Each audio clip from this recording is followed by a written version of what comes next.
Hello বন্ধুরা, সবাই কেমন আছেন? আশা করি সবাই ভালো আছেন। তো আজ আমরা চলে এসেছি একটা রঙিন গ্রামে, যার নাম লবণধার। পূর্ব বর্ধমান জেলার আউসগ্রাম 2 নম্বর ব্লকের দেবশালা গ্রাম পঞ্চায়েতের অন্তর্গত এই লবণধার বা আলপনা গ্রাম। ছবির মতো গ্রামের নাম তো অনেক শুনেছেন, কিন্তু ছবির গ্রাম, যে গ্রামের সর্বত্র ছড়িয়ে রয়েছে শিল্পীদের হাতের ছোঁয়া, চারদিকে রঙিন ছবির কারুকাজ, এমন এক গ্রামের নাম লবণধার।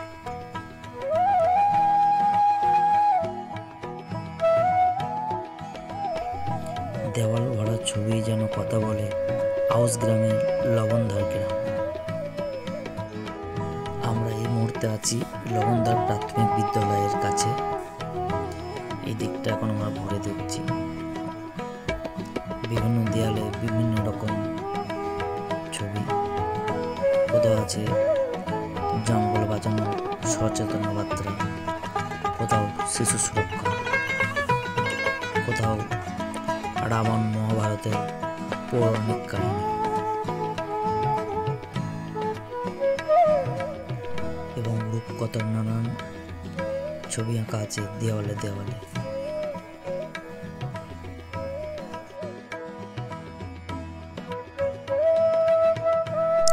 স্থানীয় যুবক যুবতী ও একটা স্বেচ্ছাসেবী সংস্থার উদ্যোগে ছবির মতো সেজে উঠেছে লবণধার গ্রাম।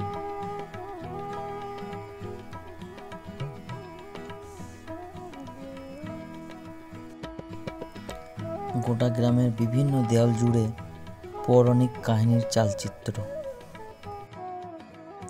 গ্রামের চতুর্দিকে রঙিন ছবি আপনার চোখ জুড়িয়ে দেবে।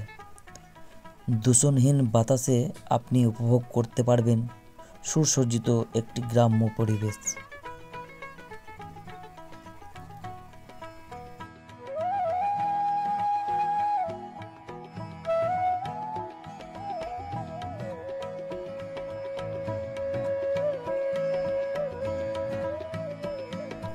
মাটির বাড়িতেও কত সুন্দর আলপনা আঁকা। আজ তো গ্রাম যেন একটা ক্যানভাস, যেখানে এলে আপনার মনে হবে আপনি এক লহমায় পৌঁছে গিয়েছেন স্বপ্নের দেশে। দেওয়ালে দেওয়ালে আঁকা নানান দেবদেবীর ছবি।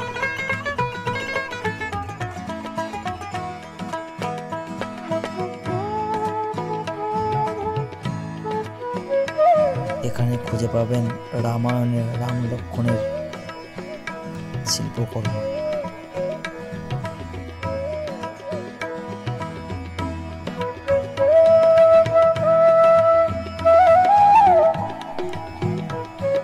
পথের ধারেও নজর কাড়বে দেওয়ালে দেওয়ালে ছবির ক্যানভাস।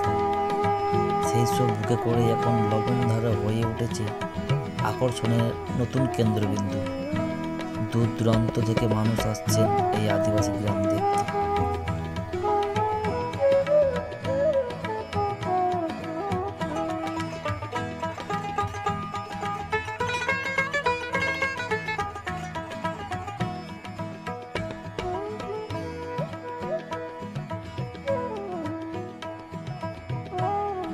এই ছবিটা দেখে আমার ছোটবেলার কথা মনে পড়ে গেল। কত সুন্দর।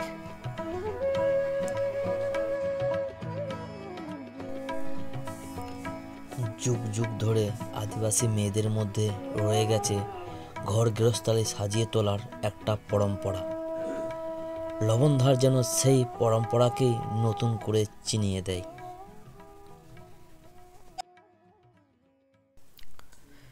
গ্রামের মাঝেই রয়েছে প্রাচীনতম এক মন্দির।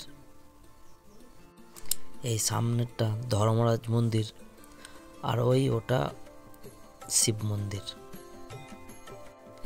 স্থানীয়রা বলেন আনুমানিক 300 বছরের বেশি এই মন্দির।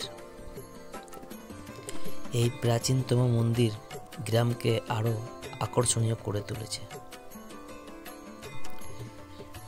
অনেক প্রাচীন হলেও মোটামুটি অক্ষত অবস্থায় আছে এই মন্দির।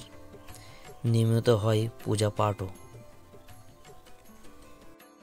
এই মন্দিরে টেরাকোটা নকশাও লক্ষ্য করা যায়।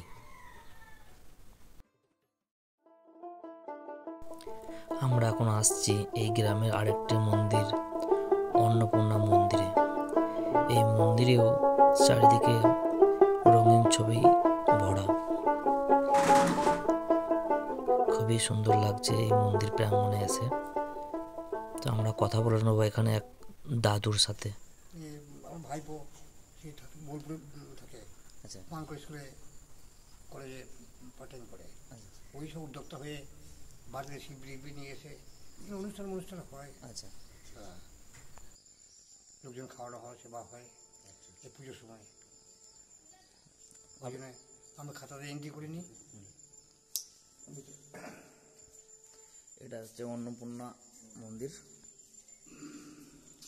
তো এখানে যে সমস্ত পর্যটকরা আসেন এই রেজিস্ট্রেশনে তাদের অভিজ্ঞতা শেয়ার করতে হয়, আমিও সেটা করলাম। এই দাদু রেজিস্ট্রেশনে আমাকে নিজের অভিজ্ঞতা শেয়ার করতে বললেন। তো যাই হোক, গ্রাম ঘুরে খুবই ভালো লাগলো গ্রামের মানুষের সাথে কথা বলে। মন্দিরের ভিতরেও চারিপাশটা দেখলাম, চারিদিকে নানান দেবদেবীর ছবি, খুবই ভালো লাগলো এই গ্রামকে।